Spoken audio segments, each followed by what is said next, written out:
गांव से शहर की ओर, जिनकी कविता का शीर्षक है। तो गांव और शहर में अंतर क्या वो बताना चाह रही हैं, सुनिए।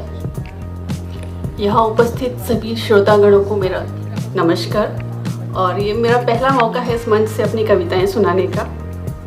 मेरी कविता उन मजदूर भाइयों को समर्पित है जो गांव से शहर अपने काम की तलाश में आते हैं। लेकिन हम जानते हैं जैसे हमारे जीवन की 3 प्राथमिक आवश्यकताएं हैं, रोटी, कपड़ा और मकान, तो उनके जीवन में इनका बहुत ही ज़्यादा महत्व होता है। लेकिन बीते कुछ दिनों में जब कोरोना जैसी महामारी आई तो सबसे ज़्यादा जो प्रभावित हुआ वो हमारा मजदूर वर्ग था। तो उन्हीं को समर्पित है मेरी कविता गांव से शहर की ओर। रोटी और एक छत की तलाश में वह चला था गांव से शहर की ओर। रोटी और एक छत की तलाश में वह चला था गांव से शहर की ओर। छोड़कर वह गांव जहां बीता था उसका बचपन, जिससे बंधी थी उसकी सांसों की डोर। कुछ दिन बीते खुशहाली में शहर की चकाचौंध और सपनों के पूरे होने की उम्मीद, क्योंकि वो बहुत सारे सपने लेकर आता है शहर से, वो क्या क्या चीजें अपने जीवन में बदलाव लाएगा।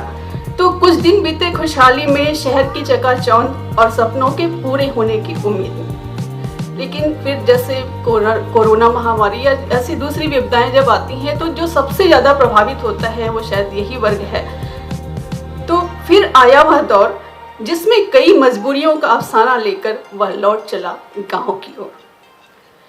ओट की राजनीति अब चुप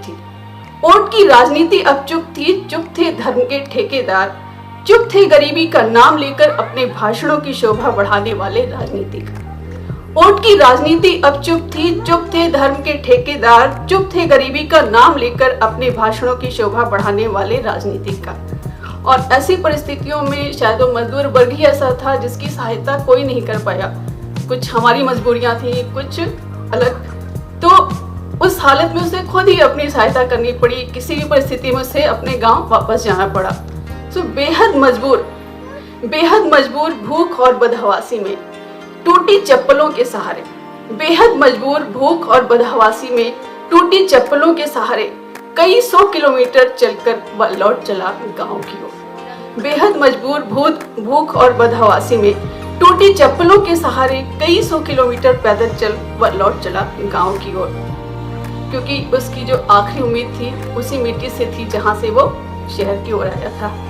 गांव की मिट्टी से उम्मीद लिए साथ थी उनके गमज़दा सड़कें। गांव की मिट्टी से उम्मीद लिए साथ थी उनके गमज़दा सड़कें, असंख्य पीड़ाएं, पैरों के छाले और उसकी नियति।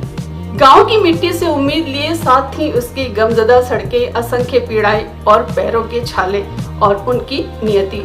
क्योंकि बीते कुछ दिनों से न हिंदू न मुसलमान, एक मजबूर इंसान लौट चला शहर से गांव की।